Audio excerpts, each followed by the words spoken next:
Hi, these are the solutions of lesson 15 homework questions. In the first question, we're given a thin film of soap in air with refractive index 1.3, light of wavelength 572 nanometers is incident from air. First, we are asked to find the wavelength of light in the soap solution. Using Snell's law, we know that refractive index of soap to the refractive index of air is equal to the ratio of the wavelength in air to the wavelength in soap because of the inverse proportionality. Substitution, we know n of air is 1.3 for index of refraction of the soap. We know the wavelength in air, so we can calculate the wavelength in soap as 440 nanometers. In part B, we are asked to find the minimum thickness of soap, so D in the formula, so that the film results in constructive interference for the reflected light. We know for a soap film surrounded with air, the constructive interference occurs at the path difference of 2nd, which is equal to m plus a half wavelength.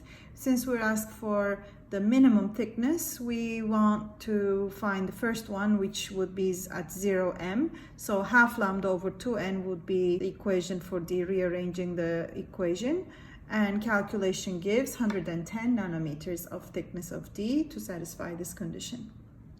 Part C is asking, without the calculation, explain why a soap film that is twice as thick as in B results in destructive interference. Now, when D is twice, the path difference is twice. So doubling this means a double value for the path difference, which would occur at 1 lambda path difference, not lambda over 2. And that, as we know, is the condition for destructive interference for a film that is surrounded with air. And that is because the phase difference between the two reflections is already pi. Question number 2 is about a thin film of oil which lies on water. So we have air, oil, water. And we have white light incident on the top surface. First part asks us why we see colored fringes. We have to emphasize what color means in terms of physics and in this context. Well, we know different colors mean different wavelengths, and we know that different wavelengths refract at different angles, so they separate inside the film as they refract. And the maxima occur at different angles for different wavelengths. And we see colored fringes because the color is observed at its own constructive interference location. Part B is a calculation of the maximum wavelength for destructive interference to occur with the given values of refractive indices. I've labeled them in my diagram. So the condition for destructive interference in this order of refractive indexes is given as 2nd equals m lambda, where m is the order of the fringe. And we're asked to find the maximum wavelength, which would happen at m equals 1. Substitution gives 2 times n, which is 1.4 for oil. And for D, we're given the thickness of the film 250 nanometers. We calculate the wavelength to be 700 nanometers. Question 3, we're given a diagram.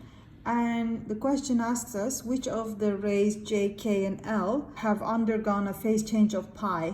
So basically we're looking for the one or the ones that have gone through a fixed end reflection. Well, obviously J has reflected from film surface, so that is a fixed end reflection. So J for sure has gone through a pi phase change. Going in, the reflection here is a free end reflection because it's reflecting off of air inside the film. Again, a free end reflection, and then again a free end reflection. So both K and L have not gone through a pi phase change. The answer is J only, which is A. Question number 4 gives us a film surrounded by air, and we know that a minimum intensity is formed, which means we're looking at a destructive interference point. And when film is surrounded by air, we know that destructive interference happens when path difference is equal to m lambda, where m is any integer.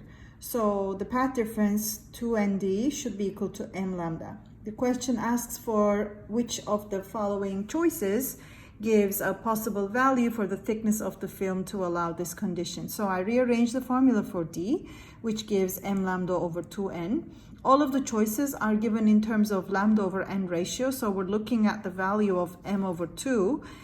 Now m has to be an integer, so among the choices m over 2 can only be the possible one at the second order. So when m is 2, m over 2 would be 1, and that would be possible value lambda over n. The other choices does not allow m to be an integer, so answer is C.